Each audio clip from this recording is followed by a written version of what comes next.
So we can start, comrade.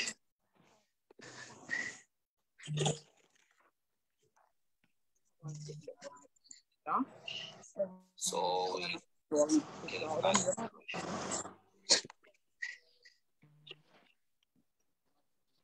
I assume we are now live. Yes. Thank you very much, Comrade Stark. May I first start with thanking the various media houses that have made democracy possible this night. I would like to just thank all of them, from Swazi News to Democratic News and all the other institutions and infrastructure that were operating. Before I launch into what I intend to talk about this night, I'd like to start with an acknowledgement of the many people that have died in the Swazi struggle. I will not call them by name because there are many that I don't know. This goes beyond the June last year massacre. I will also want to add the people who are lying, some of them are helpless, having been injured in critical areas of their bodies. Others have their limbs amputated. Others are actually living in bushes as we speak because they are being hunted like wild animals. Others are actually have lost their businesses, their careers. Others have died perhaps through lack of medical attention because there are no drugs, there are no doctors, there are no facilities. Others have died just in their own homes.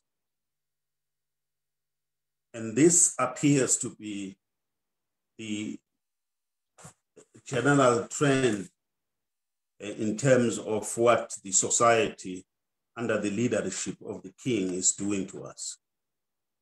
I therefore just want to pause and actually acknowledge the pains that everyone in the country is going through.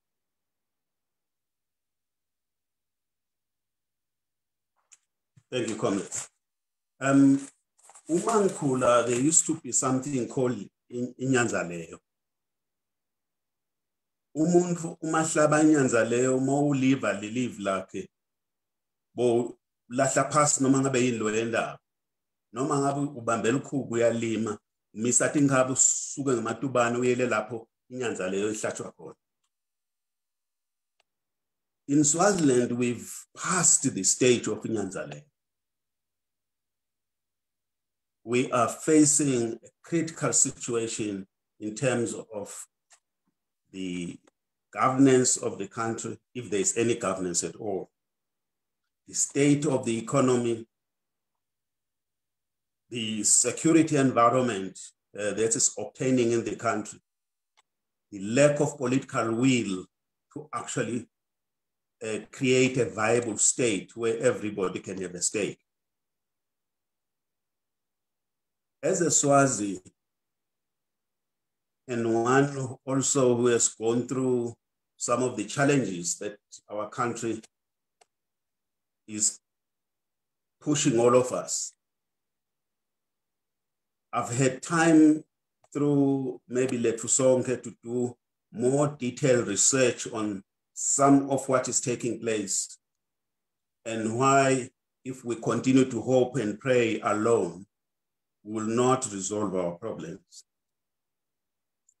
And I am making this special address something that I've not done before, largely because I think we've reached a very desperate state.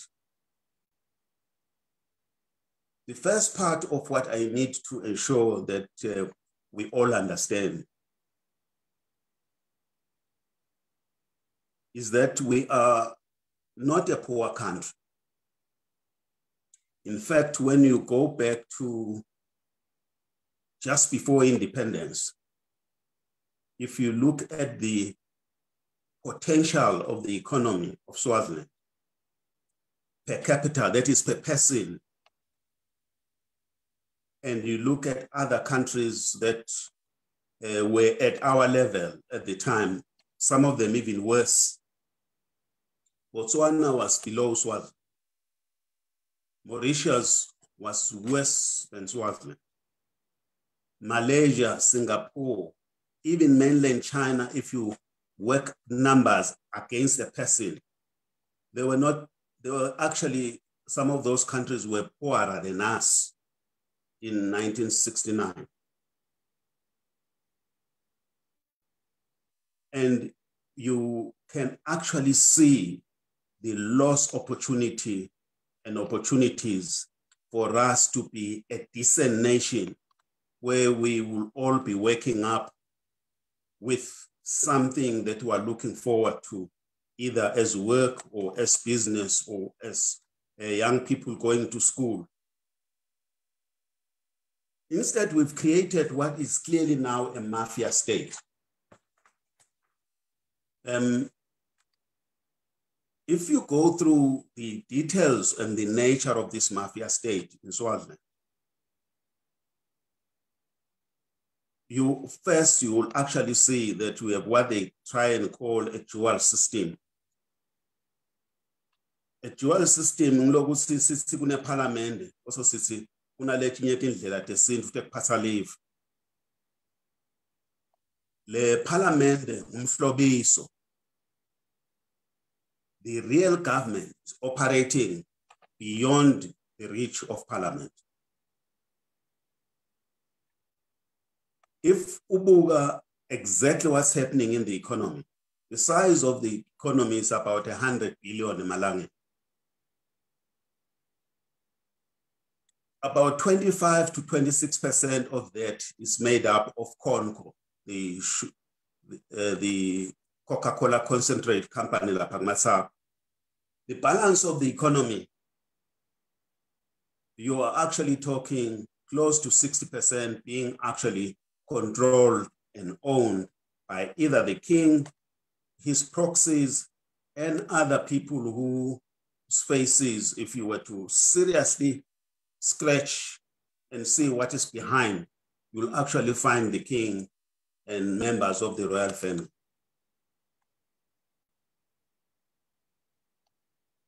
The scale of this is frightening in that it is moving and denying every Swazi an opportunity to actually participate in the economy of Swazi.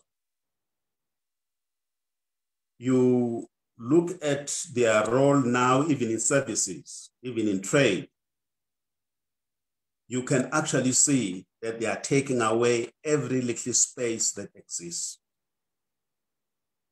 You go into mining, you cannot see the value of mining in the Swazi economy other than operating for the benefit of the royal family and those who are with them. The fright I have here is based on basic research that we actually have been following. If you look at the national budget, the way it's being used and the way it's being set, you can see that Parliament has no power whatsoever to supervise government, to supervise the allocation of resources and the use of those resources. If you look at the details of what is happening with respect to what they call royal duties, royal events, whether it's umhlanga, luselano, bugani, butimba, etc., etc.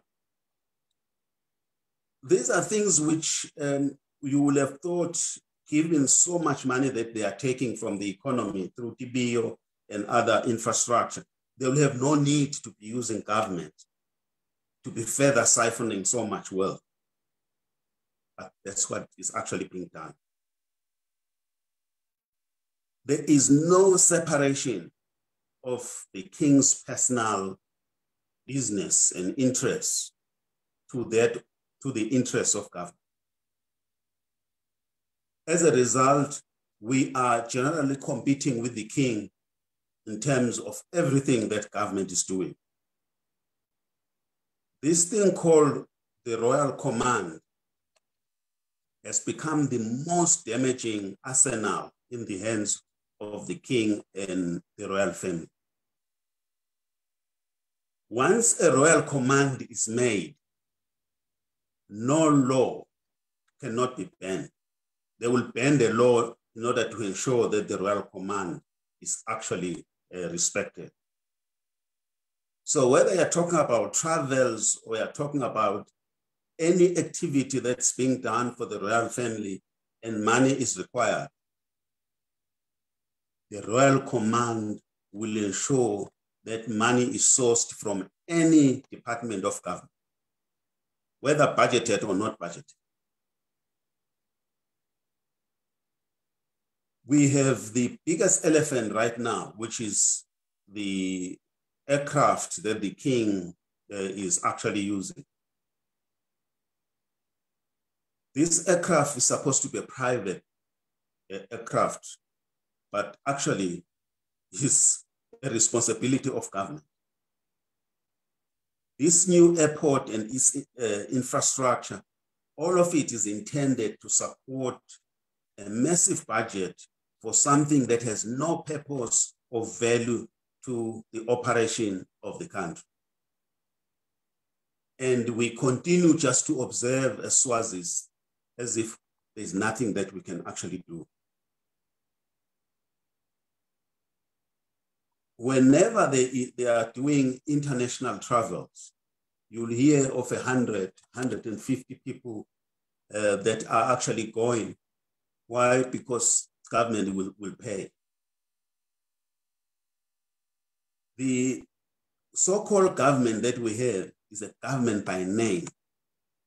Otherwise, these are servants who are at the command of the king to do whatever the king wants them to do, regardless of the priorities and the needs of society. If I were to go through the list of the details that we've actually observed that actually show that we are no longer a country, but now more of a mafia state, I will actually take longer in making this presentation. I particularly want to talk about Parliament, because Parliament is giving the impression that there's something that they are actually capable of doing in balancing the activities, or let me say the power of the king, when in fact that's a lie. The royal command, once it's made, it stops even an MP who's traveling. He can't travel once a royal command is issued. But nobody can show you where this law comes from. This law that overrides all laws is not a law. It is an exercise of absolute power that the king has over everyone in the country. The frightening thing about this royal command is that it does not serve society. It is the reason why teachers have no salaries. It is the reason why the schools have no resources. It is the reason why the students at the university and other colleges are battling with allowances. This is the reason why the university is bankrupt and teachers are being told they will not be able to get salaries. It is the reason why hospitals are not being run like hospitals. There are no drugs. We do not have the equipment that we need. The scale of what is happening for where it actually frightens one is that the little resources that are available for the development of the country are being drained away right before our own eyes, and we're actually doing absolutely nothing. The people who are contributing to this disaster is not poor people. It's not the general workers, whether as civil servants or workers in the country. It's the middle class, the top people who are the hands and the pen that basically processes whatever the king demands. It is actually urgent that as Swazis, we actually come to appreciate that we are all involved in the destruction of our country, in the destruction of our economy, in this destruction of our own future.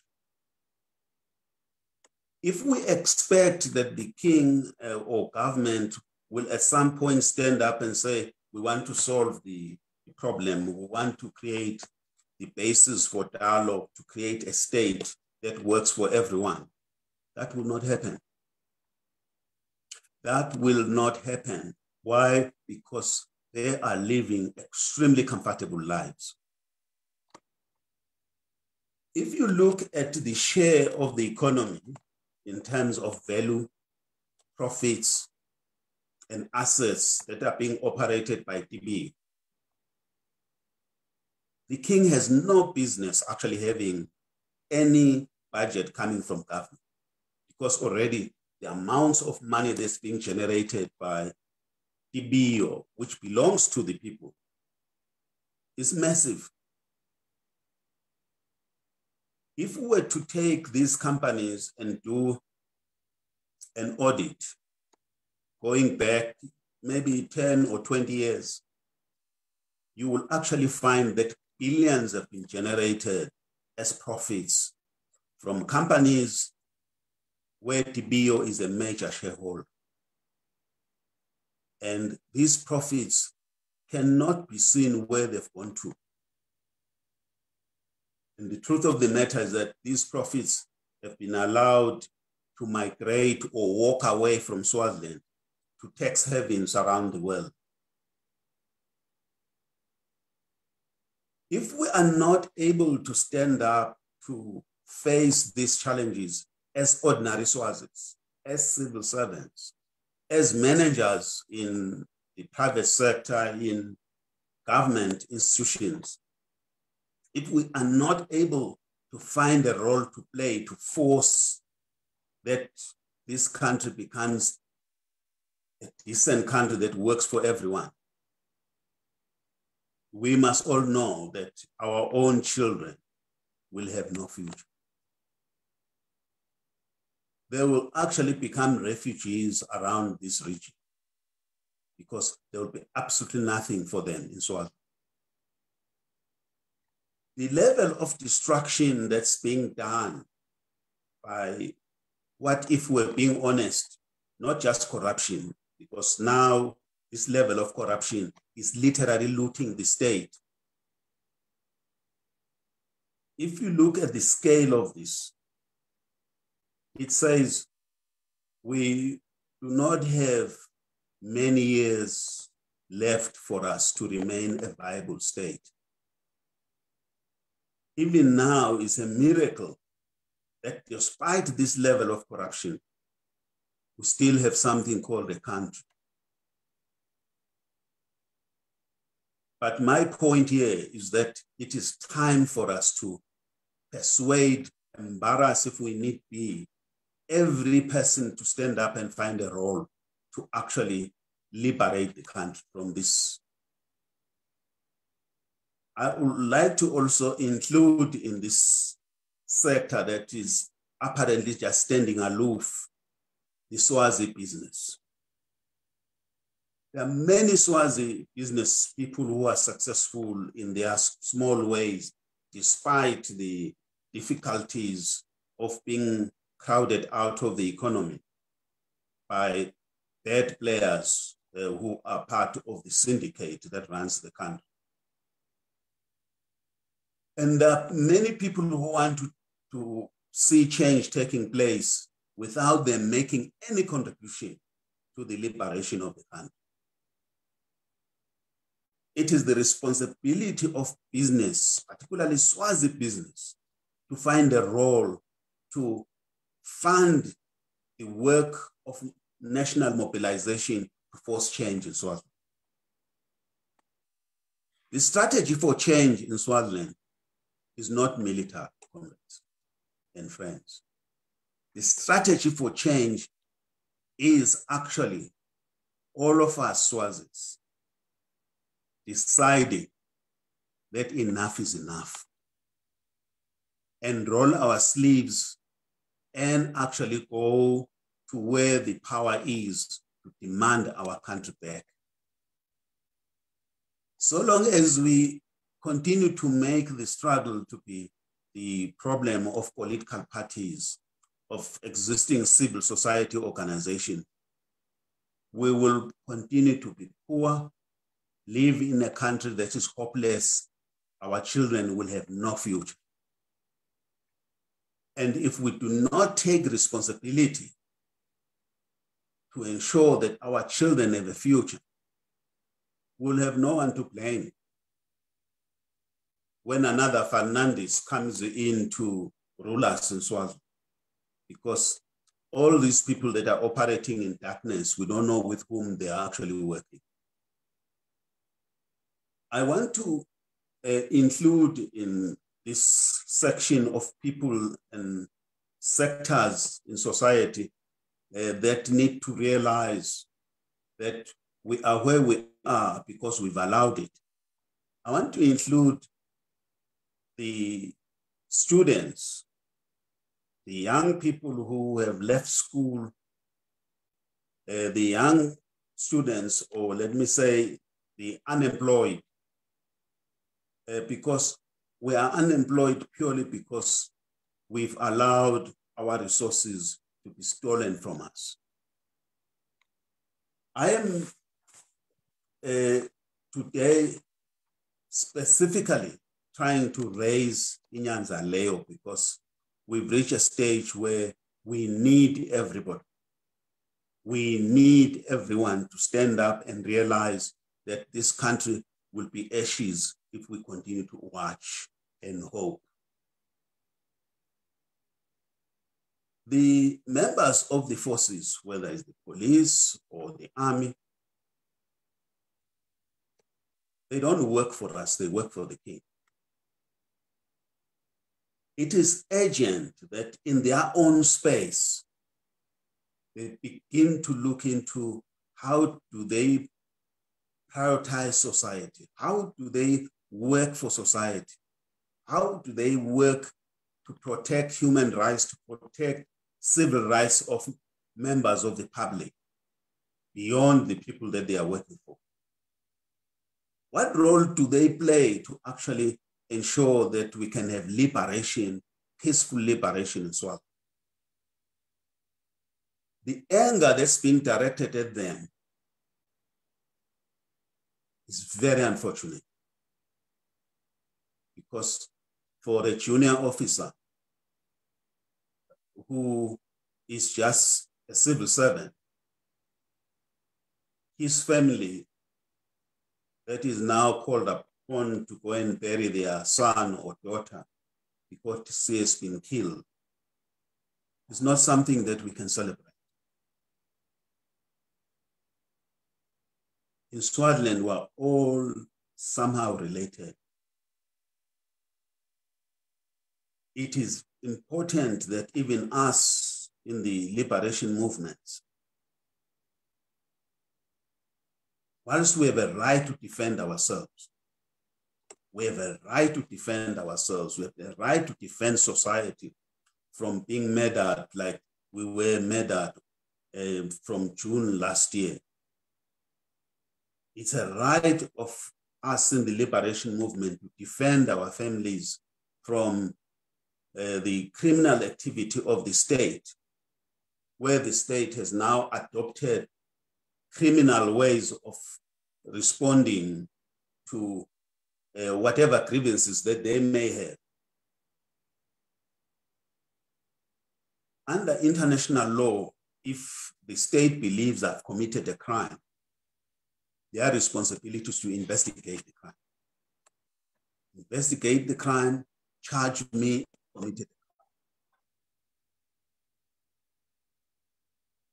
It is not a state that will organize criminal activities that are hunting people at night as a way of dealing with those people that they disagree with or they suspect to have committed crimes.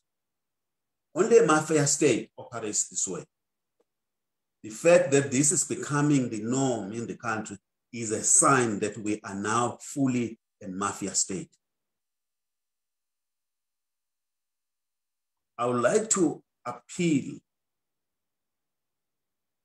that in all our anger, because we are all angry, young people are angry, old people are angry, because there is no vision that gives us a direction where we can go and find solutions. Everyone is basically having to come up with his own solution. Where this matters is that the people who are guilty of the crime, of the kind of harm that is going on in the society, are themselves protected. They are not feeling what we're feeling. They are not the ones burying their loved ones. Instead, they are the ones who are instigating and funding the destruction of private homes, as they've done to the home of even somebody who has departed, like Comrade Mario Masu. The vindictiveness with which they attacked Comrade Penwell Malinga and his family and sprayed his house with 48 bullets or something to that number. The manner in which they use military-grade bombs to bomb the president of Kudemu, Mlungisi Makhanya. The way they went to ban other people's homes, like they've actually done to Ngomeayona Gamese, ban his cars in order to humiliate him and show him that he is nothing. They are the law. People who operate this way is what we see in mafia states. And that's what we have in Swaziland. We can't allow this mafia to continue to operate the way it is doing. And if we do not join hands, all forces, does not matter which party you are in, it's time that we find each other. We speak in one voice to force democracy in Swaziland. We compel everyone. Nobody must just be an observer if we want to actually recover our country. It's our responsibility, all of us. We have to call everyone to the ground. The day we all assemble as a nation, whether we decide to assemble in all our tingundlas, that day will be the day when this government will see that their time is up. I would like to suggest that as we begin to think about the future, we also accept that some members of society, particularly the mass democratic movement, the political parties, must help us to begin to think and talk about what country do we want to be. We should continue, of course, with the marches, with the demand to force change, but we should also be beginning to think about what country do we want to be. We need to begin to listen to each other, listen to communities. What country do we want to be? What economy is possible to be developed out of these ashes of the thieves? It is my appeal today that we seriously look into beginning to take our own steps that are paving the way to creating a national direction. We must not expect leadership where it does not exist. The authorities, whether it's the Prime Minister, I saw the Prime Minister talking about the issue of state of security and violence, and that because of it, we can't have dialogue. They are the ones perpetrating the violence. They are the ones burning people's houses. If there are criminal activities in the state, this is the duty of the police to investigate them, not to go around burning people's homes and attempting to kill people. When you do that, it says you also do not believe in your case. That's why you cannot take people to court. You would rather kill them or burn their houses. So the Prime Minister must not make us fools and say the reason why there is no dialogue is because there is violence, because they are perpetrating the violence. They are as responsible for it. SADC is a huge disappointment, but I will not be the one that blames SADC. I will actually say we are to blame ourselves because we are not showing that we are indeed at a crossroad. Once we are at a crossroad and we turn and show the direction that we are taking as a nation, SADC will have no choice but to be here. We need SADC. We need our neighbors. And we must engage our neighbors. We need the diplomatic missions in Swaziland to stop pretending like they are doing us a favor. The reason they are in Swaziland as part of the UN Charter and protocols. Part of that is to ensure that they do not promote or condone a criminal state like what we're beginning to see taking place in Swaziland.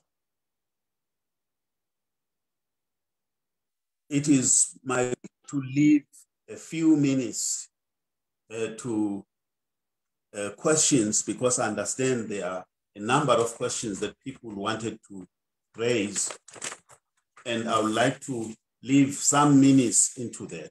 But before doing this, I want to indicate that we must investigate the billions that are being stolen out of Swaziland.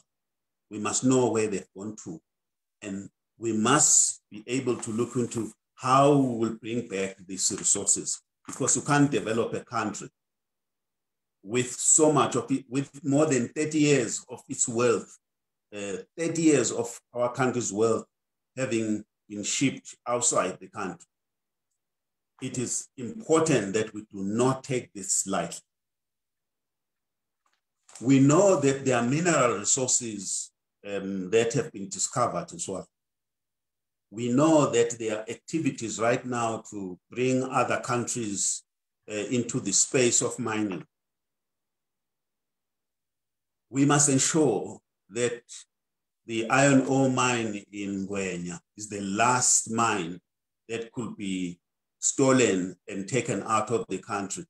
Any future mines must actually come into a government and a country that belongs to everyone.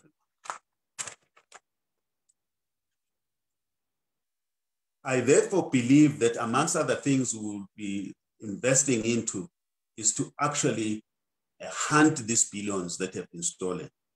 The second part that needs to be done, we need to go into uncovering the corruption that is taking place with respect to pension funds that are being milked and their value stolen by various gimmicks that are being employed to destroy and take away value from pension funds and civil servants. There are companies that are mushrooming all over, and their role is merely just to take money out of the civil servants' pension funds, pretend they are doing something when in fact they're just stealing the money. We have a number of institutions, including international audit firms, that are complicit in all the corrupt activities that are taking place in Swaziland. And they are deliberately not disclosing the criminal activity. These organizations must be shamed. Once we are able to finalize the detailed work, we must shame these companies for the role that they are actually playing, because they are actually contributing to the destruction of the economy. I also would like to request an appeal to the organized military forces, whether it's the police, correctional services, and the military, to play a part in helping us unmask these mafia activities of the state, which is basically employing criminal activities of killing people, of destroying people's homes. We must unmask them. We must know who they are. The contribution to the liberation of the country by the forces will be in ensuring that you leak this information, because we need it. The final area that I want to comment on is the financial system in the country, which is playing a part in the siphoning of our wealth. We know that banks are actually observing the movements of funds. They are observing where funds are coming from and how they are actually being shipped out of the country. And they are also deliberate, pretending like they don't know. You'll forgive me, I'm entering the dark period here. So I think maybe I will stop at this point, because ESCOM is helping me to stop, and request that, oh, clearly I found a way. I found a way of managing the power. May I stop here, Starkey, and not go any further, because otherwise I'll be in darkness by the time I finish. I think the biggest point I want to make is that we have to accept that Swaziland is not a poor country. We have vast opportunities to lift everyone in Swaziland. We have vast opportunities to create employment, to reinvigorate agriculture. Swaziland is rich in every respect, and we must not pretend like we are a poor country, because we are not. And it is urgent that we begin to build the image of a future that adds value to all of us.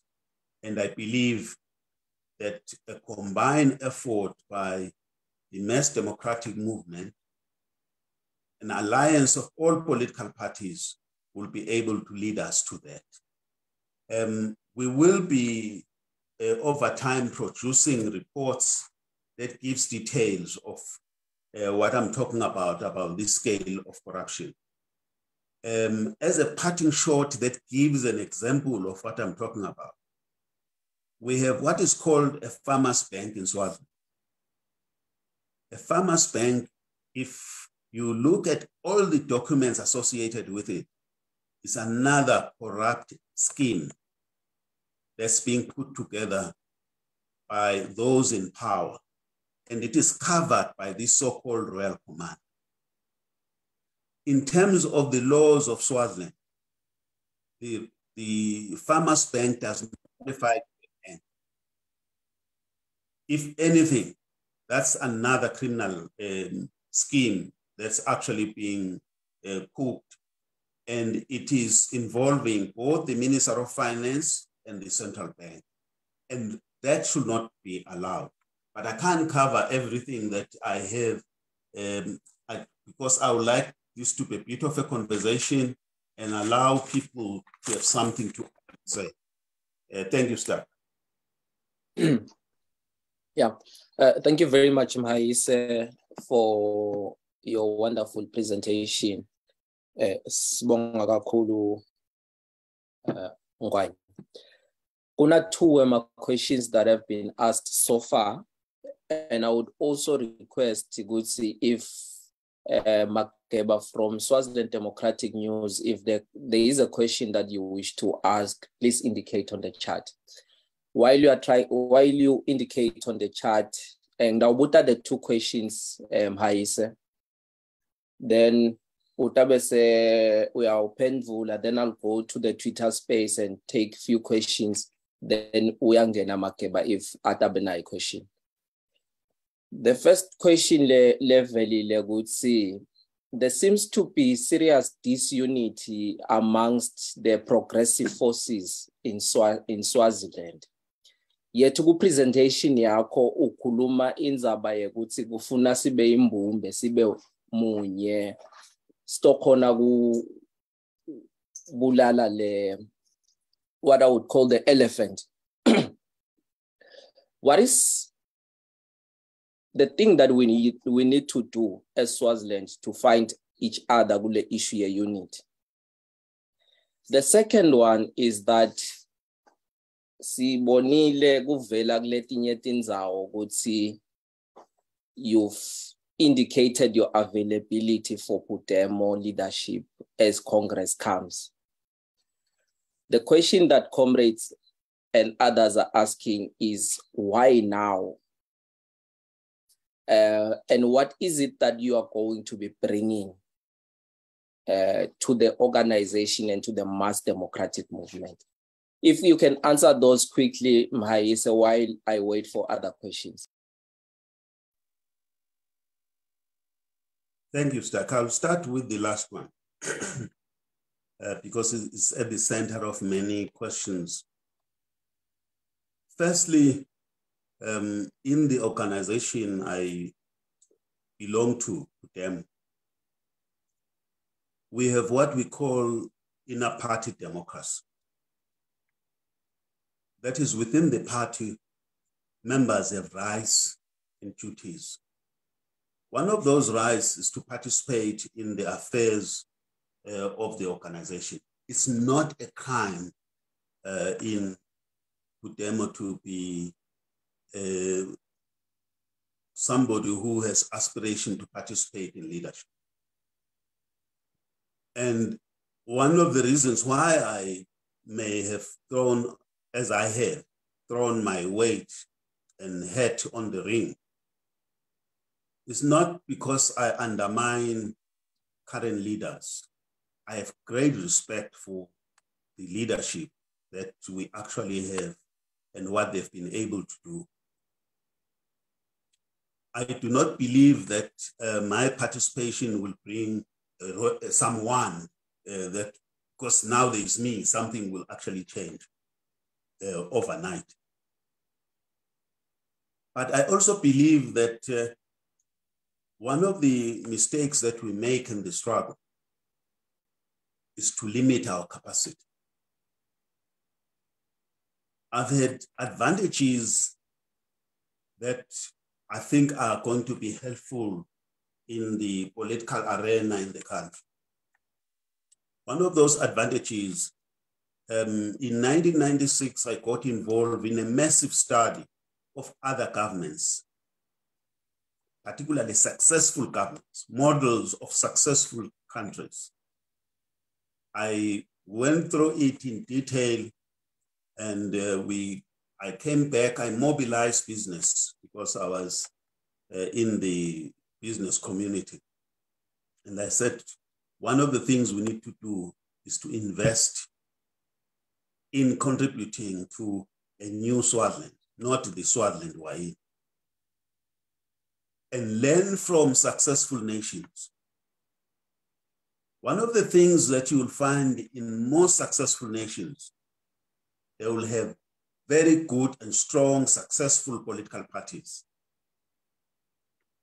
So what you want is to strengthen political parties, not to fear new ideas, not to fear new leaders coming into a space to strengthen whatever work that we're actually doing. So my view is that by offering myself to be available for leadership in Kutem, I am not weakening, I'm strengthening Kutem. I'm strengthening the political struggle. The struggle must be able to open new fronts beyond the fronts that we currently have. It must continue to be mass-based. We're building the power of the masses to exercise their muscle and force change. We must build our ability to understand the economy and ensure that it can be structured for the benefit of the future Swaziland that we want. We must have ideas, what constitutional framework that will work for us in Swaziland. Part of it is to start now and look into how do we put together something that we say, this is what we want to make our country work. And not wait for somebody to tell us and say, that's when we will start. So yes, I do believe that I have something to offer. I also believe that there are many people who have expertise that we must draw into the political process. And it will be my mission to also ensure that we achieve that. But the big part for me is that my participation is not seeking to divide, it's seeking to strengthen.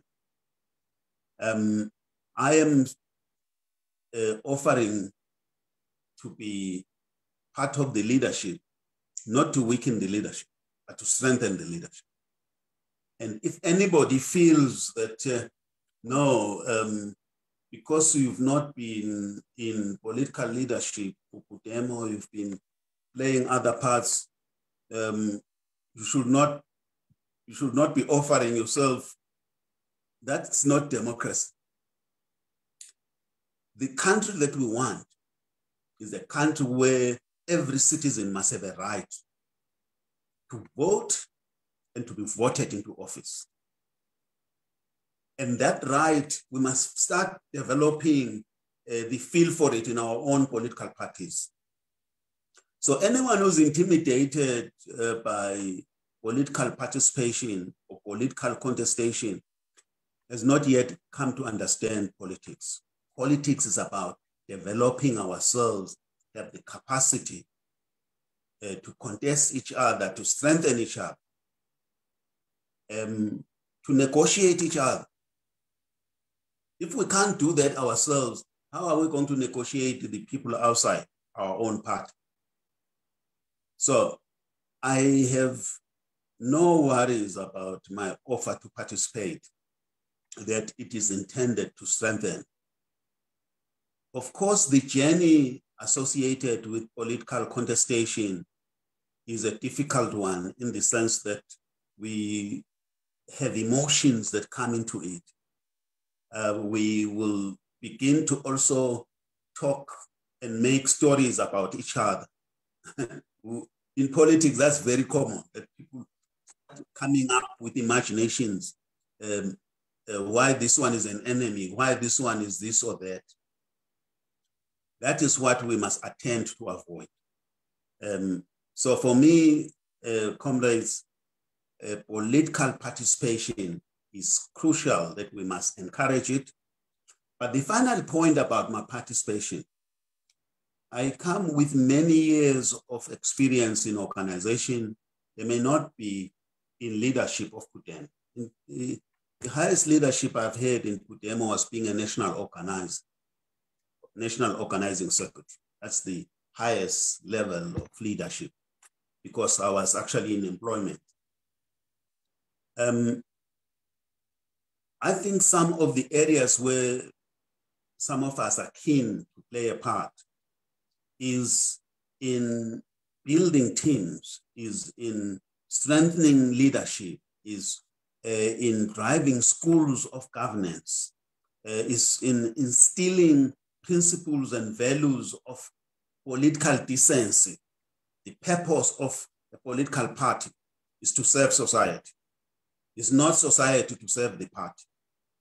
Is to ground us in terms of why do we get involved in politics. We need to ensure that one day our party, our government, our ministers are between the ages of 30 and 40, because they are at the peak of their thinking. Why? Because we've developed it. We shouldn't be talking a person as old as me about national leadership. So yes, I understand the fears and concerns, but that's really my answer and that's my explanation. I have many other reasons, but we don't have to be exhaustive tonight. Thank you. So, Maisa, you didn't answer the first question, which addresses the issue of unity in the mass democratic movement. Oh, yes, sorry. The issue of unity in the mass democratic movement is an area that we need to workshop. Part of the workshopping, I've always said to some comrades that one mistake we make, we think that in politics we can operate without rules. Rules are required. In the olden days when we were playing soccer, when you see that your team is losing, you'll grab the ball and run away with it. And then the match has not been finished. Or we will all just go into the playing field and the referee will be forced to cancel the match so that there could be another game next time. And maybe next time we will win. It's important, and that was killed by the introduction of rules and also the introduction of penalties for violating rules or agreements that have been made. Part of our weaknesses is that we've come together without any formality, which is the basis of our agreements of how we'll operate, how we'll lead each other. We also must avoid this thing of saying we have political parties when we are not even a party. Political parties that must come together must also make sense. You can't say you're a political party when in fact you are not. Because in that situation, we will likely be on each other's throat because we won't respect each other. So my view, comrades, is that political parties, what they need is inter-party dialogue and agreements.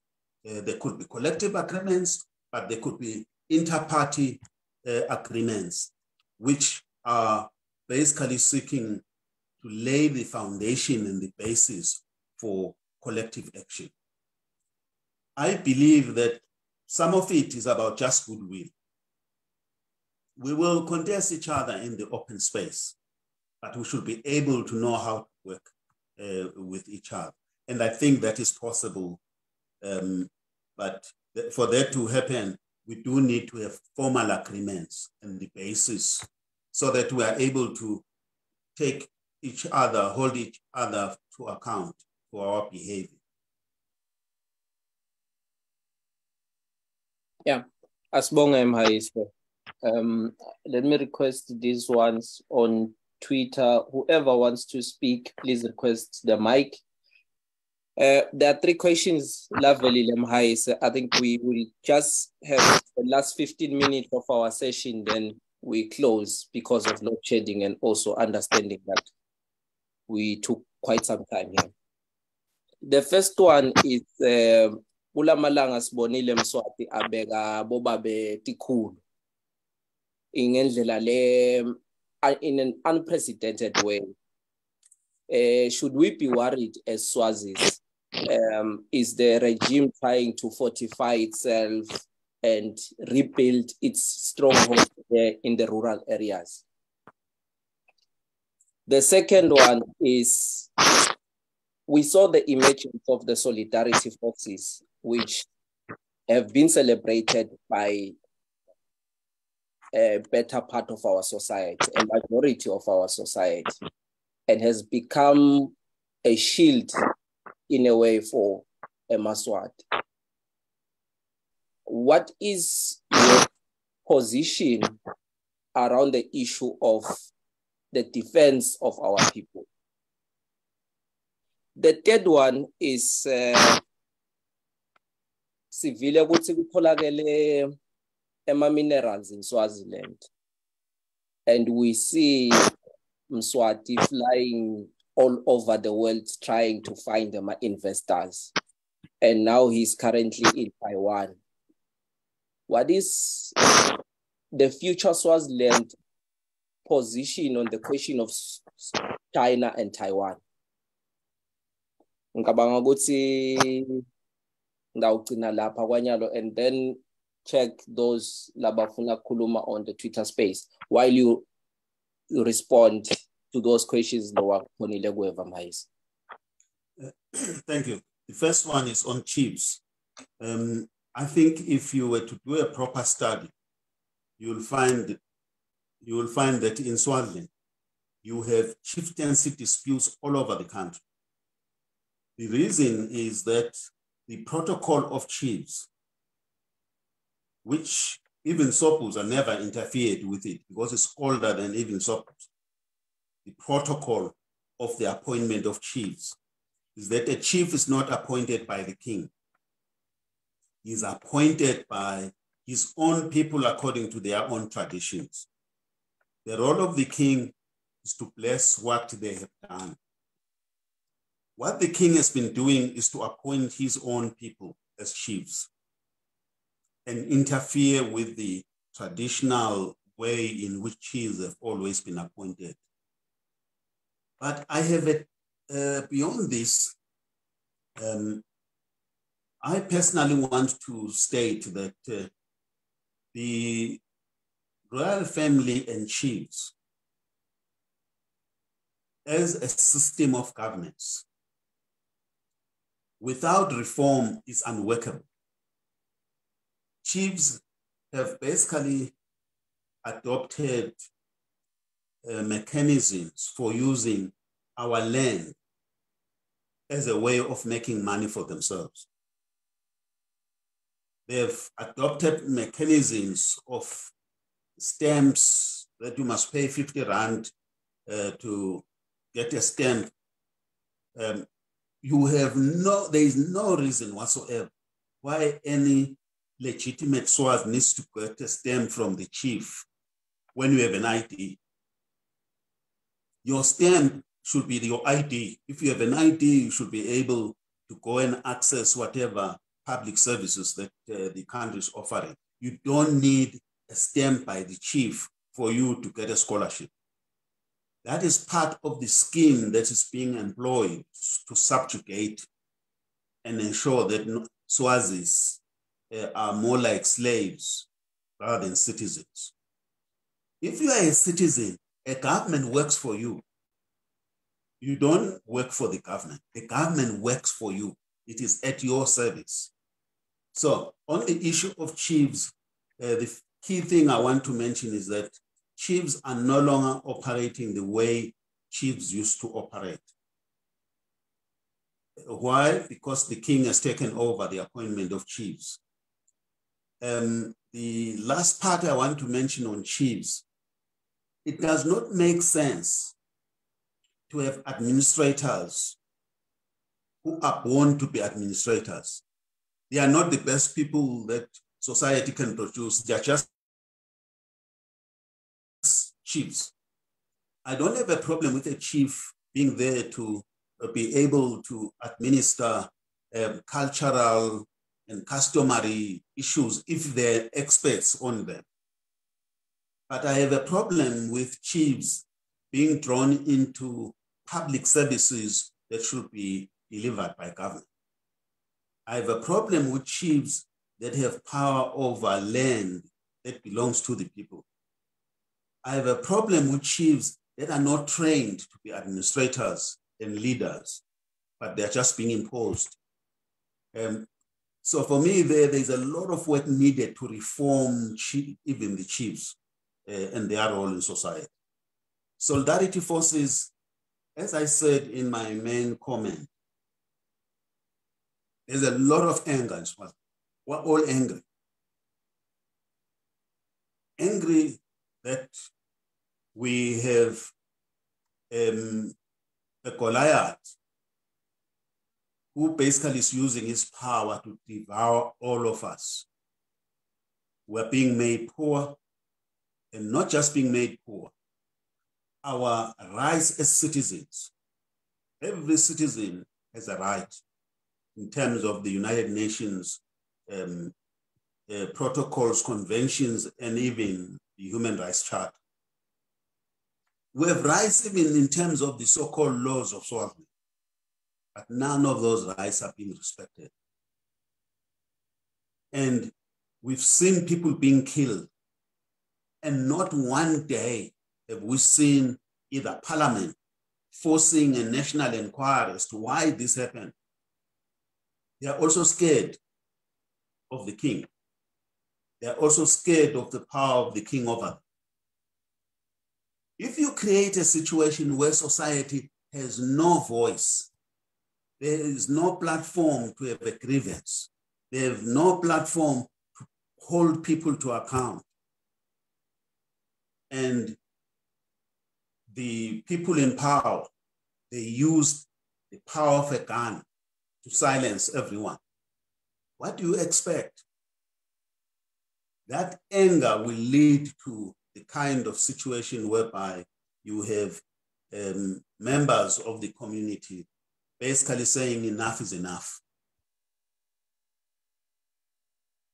I also personally believe that society has a right to defend itself. The only area where I will basically seek to depart is that as part of a struggle, we must not make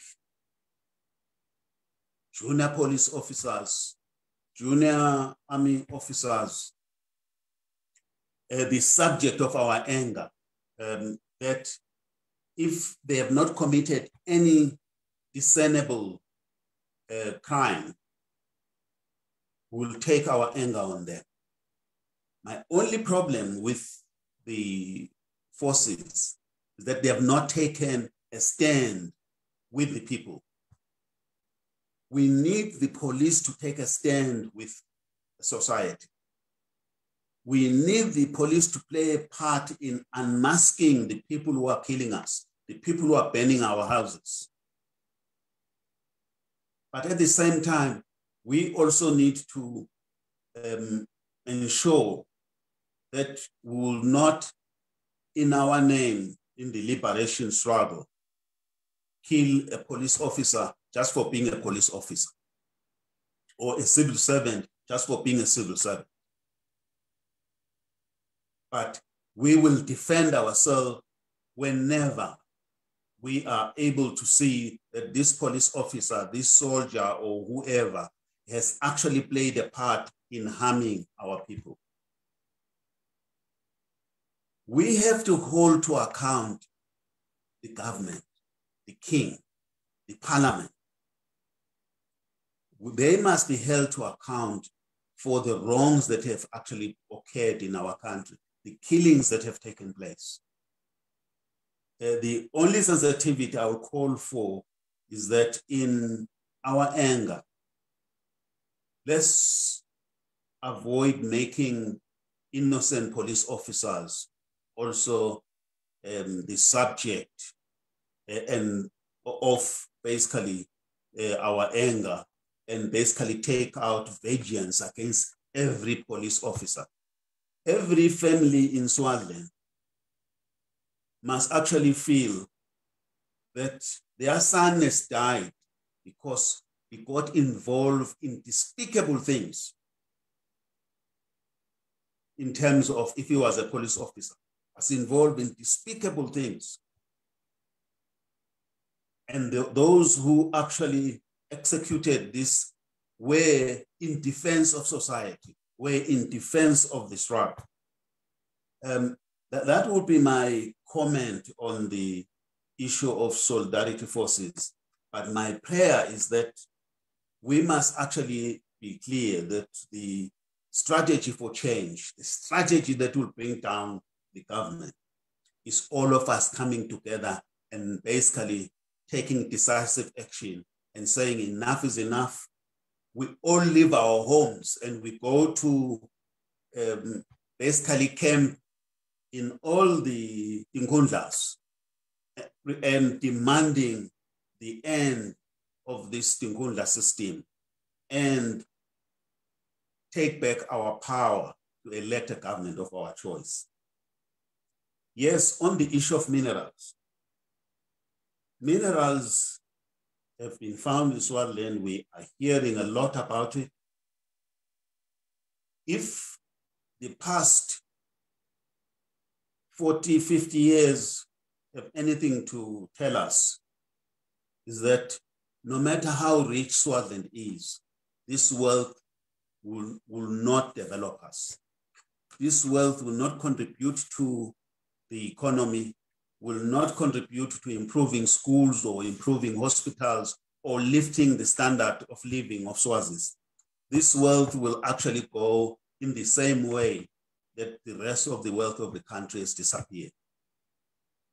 We must therefore ensure that we do not allow ourselves to have yet another year of operating under this Tinkundla environment.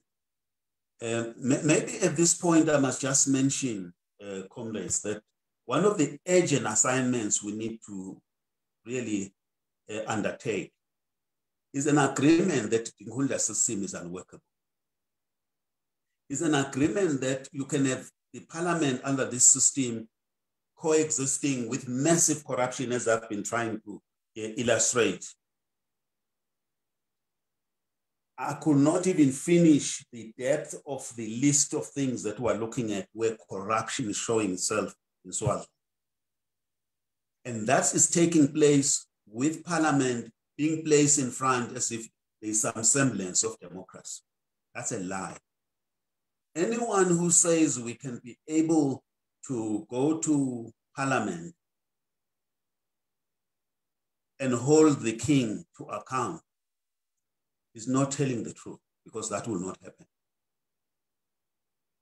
It's the same reason why we have MPs in jail, why we have another MP out of the country. There have been many efforts at attempting to find avenues of working within the political system. All of them have failed because the designer of the system has placed the king above all laws. You can't hold him to account unless you change the system. I am hoping that as we go to 2023, we will be united in basically saying to the world, this system is unworkable and we cannot condone it, we cannot be a party to it. Because to be a party to it is to give it some measure of legitimacy, is to say there could be some positives that can be derived from participating in it. We must be clear that there isn't. This is a system of corruption that has drained Swaziland dry, and it is creating the kind of crisis we're having. Therefore, we must not pretend like we can actually make it work, because we can. Staki, do you have another question? Yes, the last three questions, Mr. Siaval. The first one is, I'm getting a message from the official Swalimo, which is based in the UK, where they say at some point Swalimo NEC received a letter from Comrade, who is a founding member, Comrade Arafat, requesting that Swalimo and Putemo meet to forge a working unity. Unfortunately, that meeting never took place. The question is, why is that? And what is your view on that? The second one is, as lo mzabalazo uqhubeka uya embili, kunalabo who were with the regime, but now they want to cross the sides, and ukhanze ukuthi labanye babo, the senior government officials, labanye babo bale ekhatsebkhosini, but they want to be with us. What is your message to them? The last one is, we remember at some point you were in the university council. You sat in the university council. And the University of Swaziland has become a shadow of its former self. It's now a glorified high school.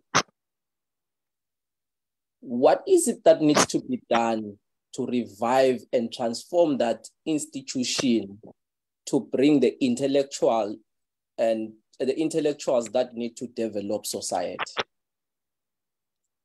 All those three questions, then you're parting short, Mais. Okay, thank you. I must also indicate that I skipped the question on China, Taiwan.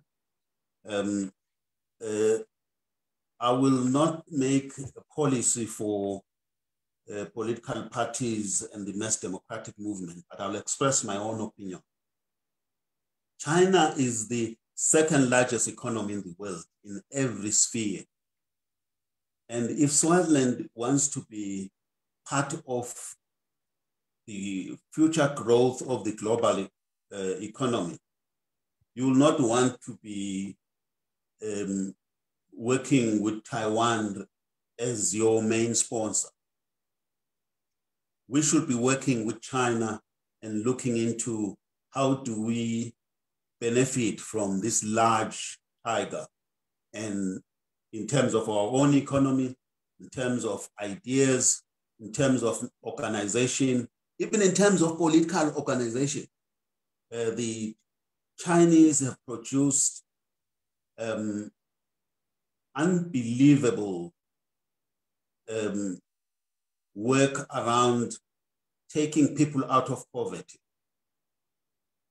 It is said that over 500 million people have been taken out of poverty in China, the largest in the whole world. No country in history has ever moved so many people out of poverty as mainland China has done. It has lessons for us. I don't see what lessons we are getting out of being part of Taiwan. Taiwan actually is not a state. Taiwan is not a sovereign state because it's really part of China. And it's a question of time. It will be at some point be formalized as such, just as Hong Kong has also become part of China. Meeting with Swalimo, I can't speak for Putemo. I would have thought that Putemo leadership would have been the formal conduit for such communication and engagement. As I was saying, there is a need for inter-party agreements about conduct, about collaboration. We have to learn to work with each other.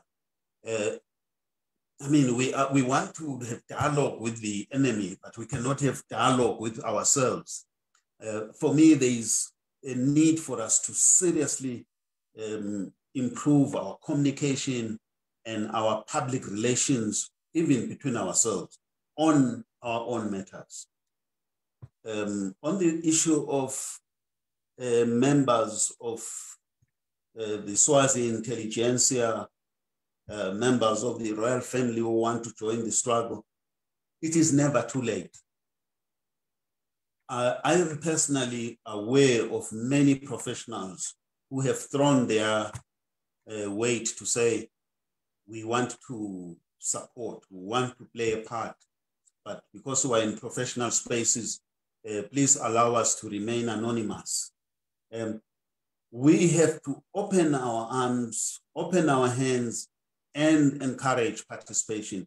We must, the struggle belongs to all of us in Swaziland. It does not matter when you have come in. It belongs to all of us, and we must promote that. UNISA.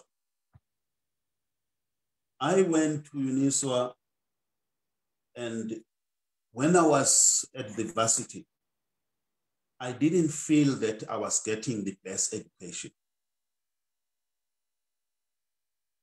It was not until I got to work in the private sector with people coming from the best universities that I realized that, in fact, poor as our university was extremely rich in terms of the depository of knowledge, of professionals that were supporting us in the university. To the extent that I realized as I continued in my work life that, in fact, I came from the best university in the region. And that was because the university was still functioning. Okay, during our time, Botswana was still involved in terms of this being a joint effort. But the most crucial point for me, UNISA is what it is. Just as schools, civil servants, hospitals are all collapsing because of a common problem, whereby government is not in the service of society, but in the service of the royal family. They are not ashamed to take away resources from the university. They are not ashamed to take away resources from children of the poor. And that will continue to be so until we basically come to the point where we're saying enough is enough. My final parting comment is that in Swaziland, we need a new vision, not the King's vision of 2022, which wasted resources without a plan. We need a vision with a plan of how we'll make Swaziland a model economy in the region. How we'll make Swaziland a viable state for all of us. We need to develop a vision that is based on agriculture, because the largest sector that has potential to employ is agriculture. Swaziland has 4 distinct climatological regions. These regions, they offer opportunities about what we can do with the country that we've not even touched. So I would like to encourage that as part of the work that we're doing, we must begin to paint that country that we want to be and start the elementary work of doing so. With that, comrades, I think I will take the opportunity to thank everyone. My point for today was Kuhlabinyanzalelo. We have a very serious emergency in the country. And this emergency is that we're having the country being stolen from us. And we need to ensure, I'm now in load shedding. I hope I'm still audible. Yes, you are, Mike. Okay, you may not see me, but the point I'm really seeking to make is that I would like to close with the call to all of us to action. We must not have anyone who's standing aside and observing. Everyone must find a role to play. If it was according to me, we'll be setting up a solidarity fund that we're forcing, encouraging every major player in Swaziland, whether it's a civil servant, a member of management in companies, owners of companies, to contribute, find ways in which they are contributing to the struggle. If people want their businesses in Swaziland to survive, they must begin to play a part in ensuring that we reform the country. We can't reform the country with them just observing and hoping for the best. With that, I would like to end, comrade, and basically say we are working on a more detailed report that hopefully we will publish around